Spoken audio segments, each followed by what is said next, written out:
Hello viewers, welcome back to my channel. मैं नगमा आपका स्वागत करती हूँ अपने चैनल में। नव वर्ष की आप सभी को हार्दिक शुभकामनाएं। 2024 जा चुका है और 2025 का आज पहला दिन है। मैं आशा करती हूँ कि आज का दिन यानी कि ये साल आप सबके जीवन में बहुत सारी खुशियाँ, बहुत सारी सक्सेस और बहुत सारी उम्मीदें लेकर आए। तो चलिए आज मैं बात कर लेती हूँ एक अनोखी कहानी की। जैसा कि हम सब जानते हैं कि हमारी जो देश है वो कहानियों का देश है, यानी कि पग पग पर कुछ ना कुछ होता ही रहता है। ऐसे कोई भी यहाँ जगह नहीं है, ऐसा कोई सा शहर नहीं है जहाँ यहाँ पर चीजें होती ना हो। और कुछ कहानियां तो ऐसी होती हैं, कुछ चीजें ऐसी होती हैं जिनको देखकर, जिनको सुनकर हमारा दिल है ये गवाही नहीं देना चाहता कि क्या ऐसा भी हो सकता है। कुछ ऐसी ही कहानी है जिसको देखकर, जिसके बारे में सुनकर मुझे भी यही अचंभा हुआ कि क्या ऐसा भी हो सकता है। चलिए बात कर लेते हैं एक ऐसे केस की, एक ऐसी कहानी की जिसमें कि औरतों को प्रेग्नेंट करने के 13 लाख तक रुपए दिए जाते थे। जी हाँ, है ना दिलचस्प। तो चलिए बात कर लेते हैं क्या थी ये कहानी, कैसे शुरू हुई और कैसे इस गिरोह को पकड़ा गया। ये कहानी शुरू होती है बिहार के पटना के नवादा से। नवादा का एक लड़का काम खोजने के सिलसिले में बाहर निकलता है, यानी कि अपने गांव को छोड़कर बाहर निकलता है और पहुंच जाता है राजस्थान के मेवाड़ में और वहां पर नौकरी करने लगता है। अब असलियत तो यह है कि वो नौकरी नहीं करता है, बल्कि वो एक ऐसे गिरोह के साथ, कुछ ऐसे लोगों के साथ संपर्क में आ जाता है जहां की उसको साइबर क्राइम के बारे में एक ट्रेनिंग है जो दी जाती है। अब जैसा कि हम सब जानते हैं, आज भी जो आरबीआई है उसके थ्रू बहुत सारी हमें चीजें हैं, अलर्ट भेजे जा रहे हैं कि आप साइबर क्राइम से थोड़ा सा अलर्ट रहिए। ये साइबर क्राइम अभी का नहीं है, आपने जमतारा में भी देखा होगा कितना ज्यादा साइबर क्राइम है जो वहां दिखाया गया। जो लोग अवेयर नहीं है उन लोगों के लिए मैं बता दूं कि प्लीज गाइस सतर्क रहिए। साइबर क्राइम एक ऐसी दुनिया है जहां आपको डिजिटल अरेस्ट कर लिया जाता है, आपको फेक कॉल्स आते हैं, आपको फेक चीजें हैं, वो फेक डॉक्यूमेंट्स है वो दिखाकर बिलीव करवाया जाता है कि आपके साथ ये हो रहा है और आप हमें डॉक्यूमेंट्स दिखाइए, और आपसे पैसे की ठगी, पैसे की मांग की जाती है। बस यही स्टोरी यहीं से शुरू होती है। तो ये लड़का होता है मुन्ना। ये वहां से अपनी ट्रेनिंग खत्म करके वापस अपने गांव पहुंच जाता है। अब गांव पहुंचने के बाद अपने घर वालों से मुन्ना बोलता है कि मैं अब नौकरी करने बाहर नहीं जाऊंगा और मैं इस गांव में रहकर सीधी सादी जिंदगी निकालूंगा। तो इसके लिए मैं मछली पालने का एक जो काम है वो मैं करूंगा। तो घर वाले भी कन्वेंस हो जाते हैं, ठीक है छोटा गांव है, ऐसा कुछ है नहीं। तो मछली पालने के लिए एक तालाब है, उसके पास जमीन ली जाती है किराए पे, और वो एक हट नुमा होती है, पास में ही तालाब है जिसमें कि मछली पालन का काम किया जाएगा। और एक हट है, वहां पर 2 मंजिल वो बनवा लेता है, मतलब कच्ची तरीके से बनवा लेता है। और साथ ही में एक मचान है, मतलब कि जहां पर 4 पिलर लगे होते हैं और ऊपर से छज्जा डला हुआ होता है जिस पर कि 8-10 लोग बैठ सकें, ऐसा एक मचान है वो बनवा लेता है। और यहाँ से अपना जो कार्यक्रम है वो शुरू करता है। लेकिन उसके दिमाग में कुछ और ही प्लानिंग चल रही थी। मछली पालन तो एक बहाना था गांव वालों को दिखाने के लिए और अपने जो क्राइम पर पर्दा डालने के लिए। अब बात असलियत क्या थी, क्योंकि साइबर क्राइम की वो पूरी ट्रेनिंग ले चुका था, लेकिन उसके दिमाग में ये था कि साइबर क्राइम से अभी तक सभी लोग अवेयर हो चुके हैं। तो अब कुछ ऐसा किया जाए, कुछ ऐसा मूव किया जाए जिससे कि लोग अपने आप अट्रैक्ट हो, पैसा भी आए और लोग शिकायत भी करने नहीं जाएं और हमें ज्यादा मेहनत भी नहीं करनी पड़े और लोग आसानी से हमारे चंगुल में फंस जाएं। तो इसी का उन्होंने एक प्लान निकाला और अगले ही दिन कुछ लड़कों को, यानी कि गांव के ठीक ठाक बोलने वाले लड़कों को, लगभग 26 लड़कों की ये टीम है, 26 लोगों का ये गिरोह है, कलेक्ट किया जाता है और उनको ट्रेनिंग देनी शुरू कर दी जाती है। अगले 2-3 दिन ट्रेनिंग होने के बाद जैसे ही उसका उन लड़कों के ऊपर कॉन्फिडेंस आता है कि ये लड़के अब कहीं भी बातों को इधर उधर नहीं शेयर करेंगे, तो उनको 30% का लालच देके, यानी कि जो भी रकम आएगी उसका 30% तुम्हें दे दिया जाएगा। इस मुनाफे पर उन लड़कों को काम सिखाया जाता है और उनसे ये सब करवाया जाता है। अब चलिए मैं बता देती हूँ कि आखिर वो प्लानिंग थी क्या और ऐसी क्या चीज थी जिसके थ्रू जो लोग हैं जो खींचे चले आ रहे थे। तो अगले ही दिन फेसबुक पर एक साइट है, उस पर इश्तेहार आता है कि ऐड दिया जाता है, ऑल इंडिया प्रेगनेंसी वैकेंसी, यानी कि अखिल भारतीय गर्भवती भर्ती, यही बोलेंगे शायद इसको। और इसमें प्रॉपर जो है फोटो लगाई जाती है एक आर्मी ऑफिसर की, और साथ ही में कांटेक्ट नंबर हैं जो दिए जाते हैं। साथ में लिखा जाता है बड़े अक्षरों में कि ये एक लीगल ऑथेंटिक कंपनी है जिसमें कि उन औरतों का भला किया जाता है जो कि गर्भवती नहीं बन सकती। और ये बहुत बड़ी कंपनी है और एक बहुत ही अच्छा यानी कि काम है, और इसके लिए आपको जो भी ये काम करेगा उसके लिए उसको 8 से 13 लाख रुपए तक दिए जाएंगे। और इसका काम क्या है कि आपको जो औरतें जो मां नहीं बन सकती हैं यानी कि गर्भवती नहीं हो सकती हैं, उनको गर्भवती करना है। और साथ ही में अगर आप ये काम नहीं भी कर पाते हैं तो भी मिनिमम आपको 5 लाख रुपए मिलेंगे ही। अब इस तरह की जो एक एड है वो सोशल मीडिया पर डाल दिया जाता है, यानी कि चारा फेंक दिया जाता है। साथ में उस साइट पर बहुत सारी औरतों के चित्र भी दिए हुए होते हैं। कुछ औरतें ऐसी होती हैं जो कि प्रेग्नेंट नहीं थी, कुछ औरतों के चित्र ऐसे थे जो कि कंसीव कर चुकी थी।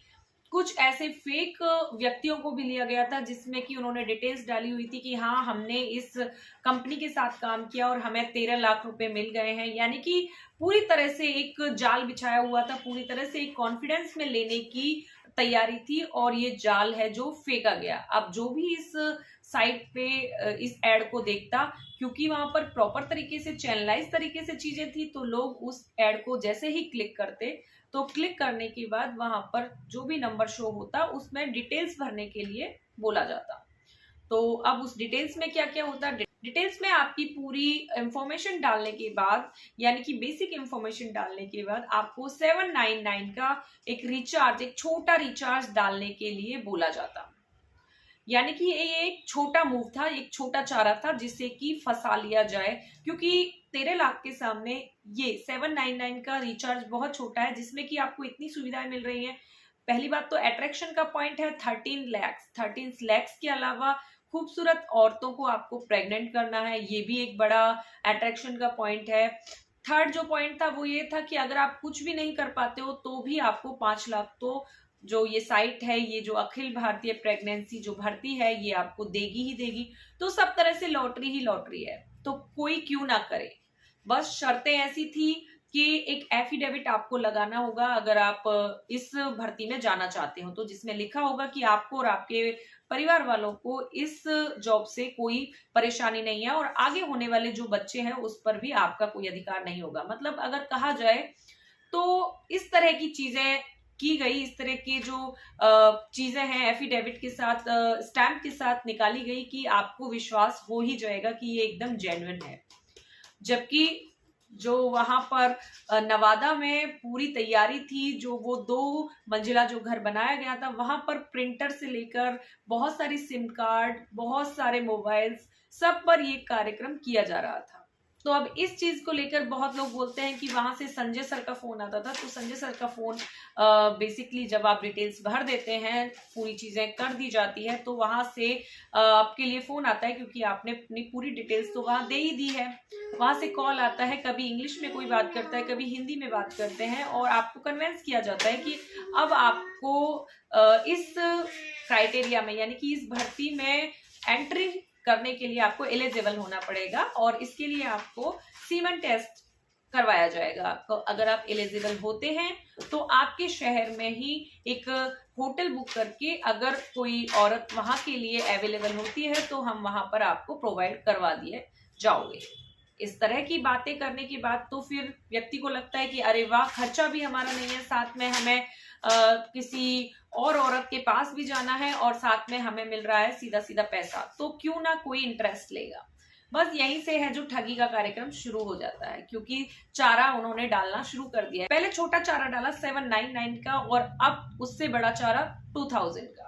तो जब लालच इतना बड़ा हो जाता है, 13 लाख या 5 लाख हमें मिलने वाले हैं, तो हमें 2000 भी खर्च करने में समय नहीं लगता है, तो वो 2000 हैं वो भी खर्च कर दिए जाते हैं। अब उसके बाद चीजें होती हैं, व्यक्ति इंतजार करता है, वहां से फोन आता है, आपका टेस्ट क्लियर हो गया है, अब आप एलिजिबल हो गए हो। यानी कि अब तीसरा चारा, जो बड़ा चारा है, वो फेंकने की तैयारी है और उसके जाल में कैसे व्यक्ति को फंसाया जाता है वो भी सुनिए आप। अब इसके लिए उनको बोला जाता है कि ठीक है, इनिशियली हम आपको 5 लाख रुपए ट्रांसफर कर देते हैं, क्योंकि हमें आपको एनी हाउ 5 लाख तो देने ही हैं। अगर आप प्रेग्नेंट करते हैं तो आपको 13 लाख मिलेंगे, अगर आप प्रेग्नेंट नहीं करते हो तो आपको 5 लाख तो कंपनी देगी ही देगी। तो वो 5 लाख की रकम है, थोड़े दिन बाद आपको ट्रांसफर कर दी जाएगी आपके बैंक अकाउंट में। तो व्यक्ति है जो खुश हो जाता है कि अरे अरे वाह, घर बैठे 5 लाख रुपए आ रहे हैं और इससे अच्छा तो क्या ही हो सकता है। आफ्टर सम डेज उसको एक मैसेज रिसीव होता है, जो कि बैंक की साइड से होता है कि 4,72,000 एंड सम अमाउंट है जो आपके बैंक में अकाउंट में क्रेडिट हुआ है। इस तरह का एक मैसेज है वो शो होता है, लेकिन अकाउंट में पैसा नहीं दिखाता है।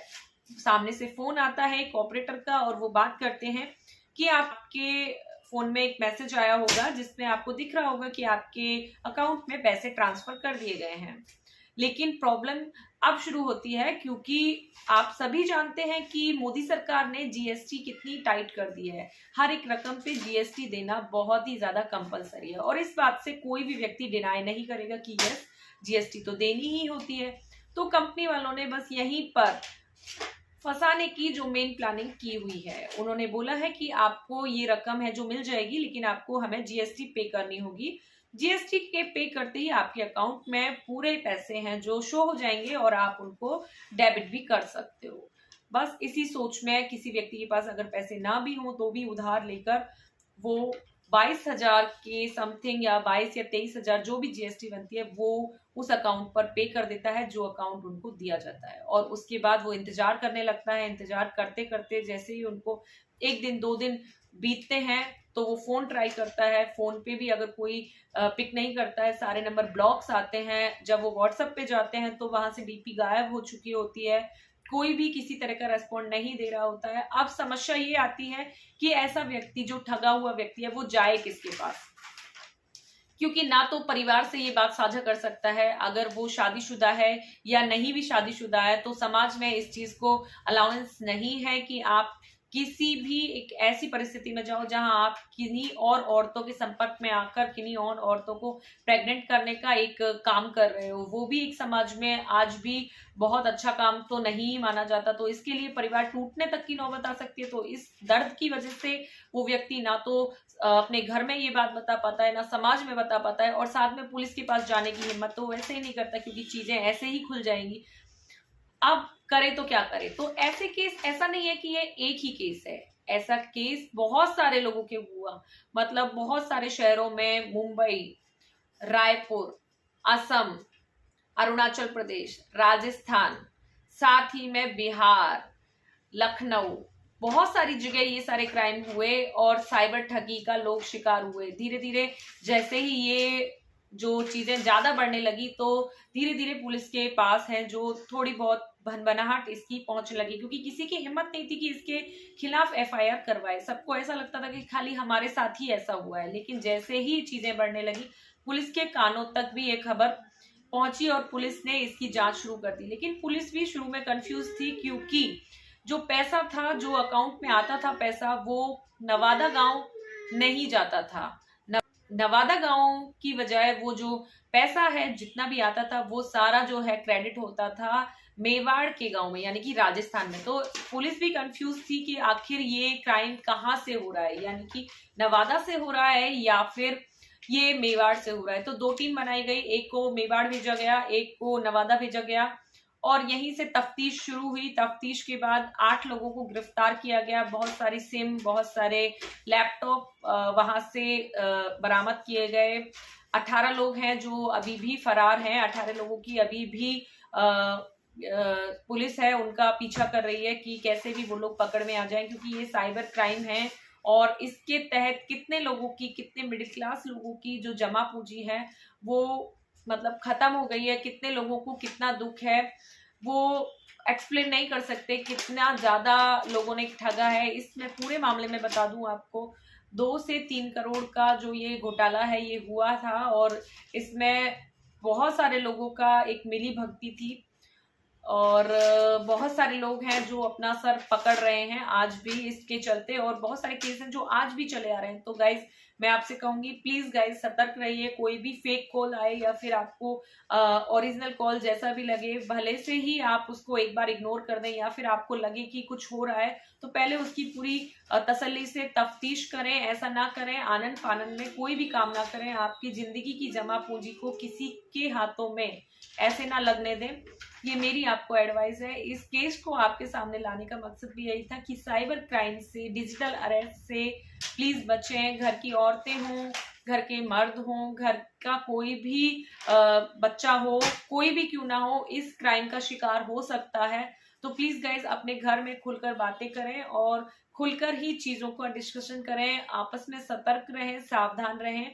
मैं लेके आती रहूंगी आपके लिए नई कहानियां। प्लीज मेरे चैनल को सब्सक्राइब कर लें। Till then bye bye.